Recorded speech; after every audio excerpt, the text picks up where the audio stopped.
Indian army को खबर मिलती है कि एक बैलिस्टिक मिसाइल पाकिस्तान से अमृतसर की तरफ बढ़ रही है। पाकिस्तानी आर्मी का निशाना था गोल्डन टेम्पल। इतना अपर हैंड होने के बावजूद सीज फायर के लिए हाँ कहने का क्या मतलब था? किरियाना हिल्स की जमीन में पाकिस्तान के न्यूक्लियर फैसिलिटी दफन होने की बात अफवाह नहीं, सच थी। और ये भी सच था कि इंडिया ने वहां स्ट्राइक किया है, जाने अनजाने में ही सही, लेकिन भारतीय वायुसेना ने पाकिस्तान के न्यूक्लियर बेस पर हमला कर दिया था। क्यों भारत ने इतनी अर्जेंटली सीज फायर के लिए हाँ कह दिया?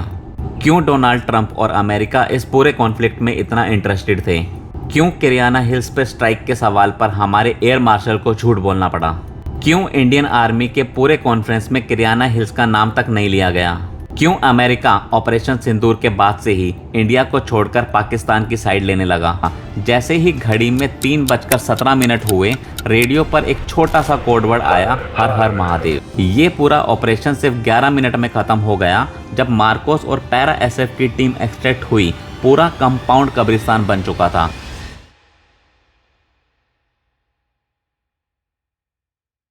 कश्मीर का नाम सुनकर हम सबके मन में एक तस्वीर बनती है, बर्फ़ की सफ़ेद चादर, हरे घास के मैदान, खूबसूरत वादियाँ और उनसे होकर गुजरती नीले पानी की नदियाँ। लेकिन कश्मीर की ये तस्वीर बेदाग नहीं है, कई दाग हैं इस तस्वीर पर।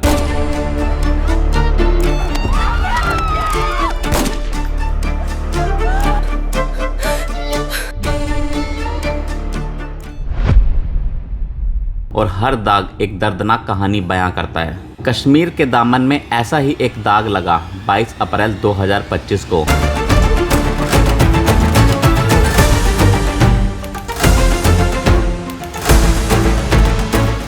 जब कश्मीर की खूबसूरती और हरियाली देखने 26 टूरिस्ट को उनका धर्म पूछकर मार दिया गया।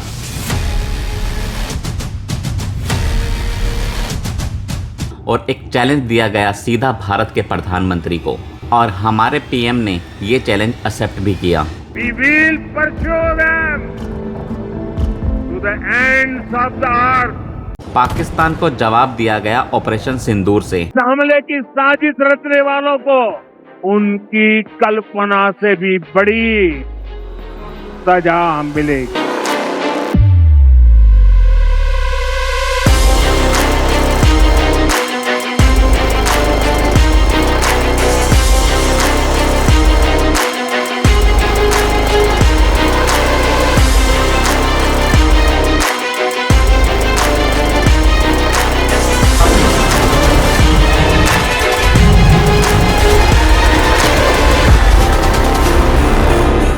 दो 250 से ऊपर सोल्जर्स, मल्टीपल मिलिट्री बेसेस और कई मेजर सेटलमेंट्स को मिट्टी में मिला दिया गया।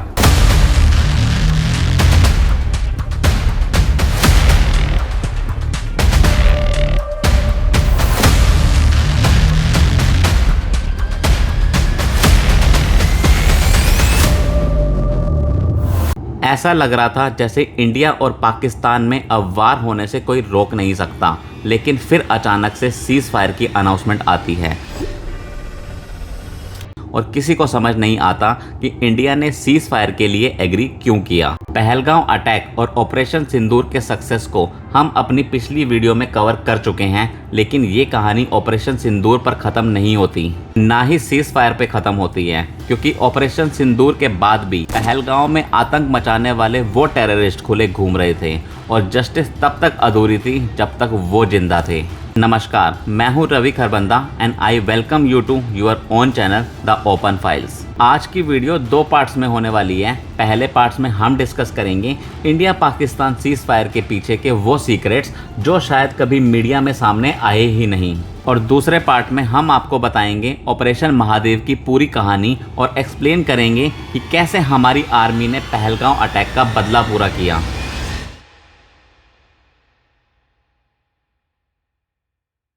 इंस्टाग्राम पर क्या ट्रेंड चल रहा है इसकी इन्फॉर्मेशन सबको होती है, पर आर्मी के ऑपरेशंस और उनकी बहादुरी की कहानियां चंद लोग ही जानते हैं। अगर आप उन चंद लोगों में से हैं तो वीडियो को एंड तक जरूर देखना। ऑपरेशन सिंदूर के दौरान आर्मी को नोटिसेबल सक्सेस मिली।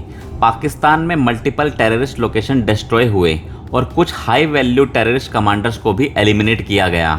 शुरुआत में हमारी एयरफोर्स केवल उन जगहों को निशाना बना रही थी जहां टेररिस्ट के छुपने की इंटेल मिली हो, लेकिन 9 अप्रैल की रात को सब बदल गया। पाकिस्तान की ओर से भी लगातार हमले हो रहे थे। मल्टीपल मिसाइल्स और टर्की मेड ड्रोन्स जो पाकिस्तान इंडिया की तरफ भेज रहा था, वो हमारी एयर डिफेंस ट्रैक करके उसे डिस्ट्रॉय करती जा रही थी। लेकिन 9 अप्रैल को पाकिस्तान एक बहुत बड़ी गलती कर देता है। इंडियन आर्मी को खबर मिलती है कि एक बैलिस्टिक मिसाइल पाकिस्तान से अमृतसर की तरफ बढ़ रही है। पाकिस्तानी आर्मी का निशाना था गोल्डन टेम्पल, लेकिन पाकिस्तान की ये मिसाइल अपना टारगेट हिट करती उससे पहले ही भारत का S-400 इस मिसाइल को हवा में ही गिरा देता है। गोल्डन टेम्पल अब सेफ था, लेकिन पाकिस्तान का ये दुस्साहस उसे बहुत महंगा पड़ने वाला था। भारत के राफेल उड़ान भरते हैं और इस बार उनका निशाना टेररिस्ट कैंप नहीं, पाकिस्तान के मिलिट्री बेस होते हैं। अपनी प्रेस कॉन्फ्रेंस के दौरान इंडियन ऑफिशियल्स ने सैटेलाइट इमेजेस के जरिए इस बात के प्रूफ भी दिए हैं। इन इमेजेस में साफ साफ दिखता है पाकिस्तान के बेसिस को हैवी नुकसान हुआ है। और जैसे पहला आया वो जूम करके ऊपर से दूसरा आया, फिर तीसरा आया, फिर चौथा आया, जो कि अनफॉर्चुनेटली बुलारी में डायरेक्टली आके एक हैंगर पे लगा जहां पे एक हमारा एवैक्स खड़ा था, जो डैमेज हुआ, जहां पे शहादतें भी हुई। आधे घंटे के अंदर भारत पाकिस्तान के 10 मिलिट्री बेसिस को तहस नहस कर देता है। अब शुरू होता है असली खेल। इतने सीवियर नुकसान के बाद पाकिस्तान ये वॉर नहीं लड़ सकता था। वो बैकडोर चैनल से इंडियन ऑफिशियल्स से कांटेक्ट करता है और ये वॉर खत्म करने की रिक्वेस्ट करता है। इनफैक्ट भारत उनकी ये रिक्वेस्ट मान भी जाता है और ऑपरेशन सिंदूर पे एक टेम्परेरी पॉज लगा देता है। Both sides would stop all firing and military action on land and in the air and sea with effect from 1700 hours Indian Standard Time today. लेकिन क्यों? इतना अपर हैंड होने के बावजूद सीज फायर के लिए हाँ कहने का क्या मतलब था? इसे समझने के लिए हमें वापस से 10 मई को जाना पड़ेगा और उन मिलिट्री बेसिस को देखना पड़ेगा जहां हमारी एयर फोर्सेस ने हमला किया। इंडियन आर्मी की प्रेस कॉन्फ्रेंस के अनुसार राफिक्यू, मुरीडके, चकलाला, राहिम यार खान, सुकूर, चुनियन, पसरूर एंड सियालकोट के इन जगहों पर हमला किया गया। पर इस लिस्ट में एक नाम मिसिंग था, एक मिलिट्री बेस मिसिंग था, the military base at Kirana Hills. Kirana Hills Pakistan में एक बहुत ही इंपॉर्टेंट जगह पर लोकेटेड है, सरहोदा एयरबेस से 10-15 किलोमीटर दूर। सरहोदा एयरबेस वही जगह है जहां पाकिस्तान अपने F-16 रखता है। इसके अलावा किरियाना हिल्स खुशब न्यूक्लियर प्लांट से सिर्फ 50 किलोमीटर दूर है, जहां पर न्यूक्लियर हथियार बनाए जाते हैं। और रिपोर्ट्स के मुताबिक पाकिस्तान के न्यूक्लियर वेपन इन्वेंट्री का ज़्यादातर हिस्सा छुपाया गया था किरियाना हिल्स के बेस पर। यह बात ऑपरेशन सिंदूर से पहले शायद ही किसी को पता थी, पर किरियाना हिल्स जैसी छुपी जगह पर हमला किया गया तो लोगों को शक हुआ, अफवाह बढ़ने लगी। जब एयरफोर्स के चीफ से इस बारे में पूछा गया तो उन्होंने साफ मना कर दिया। Houses, some nuclear installation. We did not know about it. Okay, and we've not hit Kirana Hills. Whatever is there. Okay, I did not brief in my briefing yesterday. Thank you. लेकिन पाकिस्तान से आने वाली videos कुछ और ही कह रही थी। किराना पहाड़ी ਦੇ ਵਿੱਚ ਅਟੈਕ ਹੋ ਗਿਆ, ਮਜ਼ਾਰ ਅਟੈਕ ਹੋਇਆ, और दूजा एक और अटैक हो गया, मुसलसल अटैक हो रहे किराना पहाड़ी ਤੋਂ। तो सवाल उठता है, एयर मार्शल AK भारती आखिर झूठ क्यों बोल रहे थे? क्या राज छुपा था उनकी इस हल्की सी स्माइल में? जवाब आपके होश उड़ा देगा। किरियाना हिल्स की जमीन में पाकिस्तान के न्यूक्लियर फैसिलिटी दफन होने की बात अफवाह नहीं, सच थी। और ये भी सच था कि इंडिया ने वहां स्ट्राइक किया है, जाने अनजाने में ही सही, लेकिन भारतीय वायुसेना ने पाकिस्तान के न्यूक्लियर बेस पर हमला कर दिया था। ये बात और ज़्यादा कंफर्म हो गई जब स्ट्राइक के ठीक अगले दिन यानी 11 मई को इजिप्ट से एक प्लेन पाकिस्तान में लैंड हुआ। ये कोई आम प्लेन नहीं था, ये था EGY 1916 जो पाकिस्तान में इमरजेंसी बोरोन सप्लाई करने आया था। भला पाकिस्तान को इतनी इमरजेंसी में बोरोन की क्या जरूरत पड़ गई? दरअसल बोरोन एक ऐसा एलिमेंट है जो न्यूक्लियर रेडियो एक्टिव रेडिएशंस को कम करता है। इंडिया की स्ट्राइक के बाद पाकिस्तान को डर था कि कहीं न्यूक्लियर लीकेज से रेडिएशन ना फैल जाए, इसीलिए सेफ्टी के लिए ये बोरोन की सप्लाई मंगवानी पड़ी। अगर इतना कुछ सुनकर आप शॉक्ड हो चुके हो तो अभी एक और ताला खुलना बाकी है। जरा सोचो, 2002 के पार्लियामेंट अटैक से लेकर 2008 के मुंबई हमलों तक भारत ने कितने हमले झेले हैं पाकिस्तान की ओर से। और हर बार हम लोग ये सोचकर पीछे हट गए कि पाकिस्तान के पास न्यूक्लियर हथियार है। लेकिन आपका क्या रिएक्शन होगा अगर मैं बताऊं कि पाकिस्तान ने आज तक न्यूक्लियर हथियार बनाए ही नहीं। जी हाँ, पाकिस्तान के पास कभी इतनी कैपेबिलिटी थी ही नहीं कि वो न्यूक्लियर हथियार बना सके। और इस ex-CIA ऑफिशियल्स की माने तो जो न्यूक्लियर वेपन्स पाकिस्तान के पास हैं भी, वो चलाने का डिसीजन उनके हाथ में है ही नहीं। A senior Pakistani military officer told me recently that the Pakistani government has placed command and control of their nuclear arsenal under the command of an American general. Pakistan के सारे न्यूक्लियर वेपन्स यूएस आर्मी का एक general command करता है। अगर आप समझ रहे हो तो अब पूरी पिक्चर क्लियर हो रही होगी, सारे सवालों के जवाब मिल रहे होंगे, उन सवालों के भी जो आपने कभी पूछे ही नहीं। क्यों भारत ने इतनी अर्जेंटली सीज फायर के लिए हाँ कह दिया? क्यों डोनाल्ड ट्रंप और अमेरिका इस पूरे कॉन्फ्लिक्ट में इतना इंटरेस्टेड थे? क्यों किरियाना हिल्स पे स्ट्राइक के सवाल पर हमारे एयर मार्शल को झूठ बोलना पड़ा? क्यों इंडियन आर्मी के पूरे कॉन्फ्रेंस में किरियाना हिल्स का नाम तक नहीं लिया गया? क्यों अमेरिका ऑपरेशन सिंदूर के बाद से ही इंडिया को छोड़कर पाकिस्तान की साइड लेने लगा? सवाल कई सारे हैं, जवाब सिर्फ एक। 10 मई 2025 को इंडिया ने किरियाना हिल्स के नीचे दफन जिन न्यूक्लियर फैसिलिटीज पर बॉम्बिंग की थी, वो न्यूक्लियर फैसिलिटी पाकिस्तान के थे ही नहीं, वो थे यूनाइटेड स्टेट्स ऑफ अमेरिका के। ऑपरेशन सिंदूर ने पाकिस्तान को पूरी दुनिया के सामने एक्सपोज कर दिया था। हर बार न्यूक्लियर हथियारों की धमकी देकर बचने वाले पाकिस्तान का नंगा सच अब बाहर आ चुका था। ऑपरेशन सिंदूर हमारी आर्मी और एयरफोर्स के लिए एक बहुत बड़ा माइलस्टोन साबित हुआ। एक तो हमें बिना किसी कोलेट्रल डैमेज के इतनी सक्सेस हासिल हुई। हमें ये मालूम हुआ कि हमारी एयर डिफेंस दुनिया के टॉप एयर डिफेंसेस में से एक है। 100% एक्यूरेसी के साथ शायद ही किसी देश का एयर डिफेंस काम करता हो। और दूसरा, हमने पाकिस्तान की न्यूक्लियर धमकियों से हमेशा हमेशा के लिए छुटकारा पा लिया। इसका एक हिंट तो इंडिपेंडेंस डे के दिन लाल किले से खड़े होकर खुद पीएम नरेंद्र मोदी ने भी दिया। भारत ने तय कर लिया है, इन न्यूक्लियर की धमकियों को अब हम सहने वाले नहीं हैं। न्यूक्लियर ब्लैकमेल लंबे अरसे से चलाया, अब वो ब्लैकमेल नहीं सहा जाएगा। ऑपरेशन सिंदूर में इतनी सक्सेस मिलने के बाद भी जस्टिस अभी बाकी था, क्योंकि पहलगांव में गोलियां चलाने वाले वो आतंकवादी अब भी जिंदा घूम रहे थे। कैसे दिलाया हमारी आर्मी ने पहलगांव के शहीदों को जस्टिस? कैसे किया उन आतंकवादियों का एनकाउंटर? आइए जानते हैं पार्ट 2 में।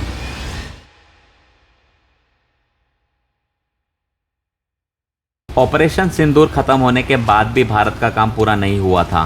पहलगांव अटैक के मास्टरमाइंड्स का नेटवर्क डीप था और पीओके के अंदर भी अब भी सेफ हाउसेस, कम्युनिकेशंस हब्स और बैकअप कैंप्स एक्टिव थे।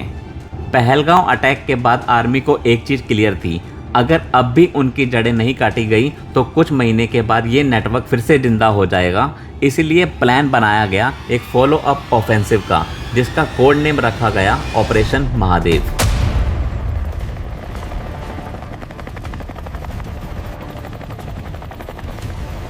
इस बार ऑब्जेक्टिव सिर्फ इंफ्रास्ट्रक्चर को डिस्ट्रॉय करना नहीं था, बल्कि उस लीडरशिप को खत्म करना था जो पिछले कई सालों से कश्मीर में टेरर मॉड्यूल्स को कंट्रोल कर रही थी। रो एंड एनटीआरओ की सैटेलाइट सर्विलेंस ने पीओके के एक रिमोट वैली में एक कंपाउंड आइडेंटिफाई किया। इस कंपाउंड में लश्कर तैयबा के 2 सीनियर कमांडर, एक हिजबुल मुजाहिदीन का हैंडलर और एक रिटायर्ड पाकिस्तानी एसएसजी ऑफिसर छुपे हुए थे। ये लोकेशन एलओसी से करीब 18 किलोमीटर अंदर थी, जहां घुसना इजी नहीं था। ऑपरेशन महादेव के लिए लीड दी गई पैरा एसएफ के 9 सोल्जर्स एंड मार्कोस के 4 डाइवर्स को।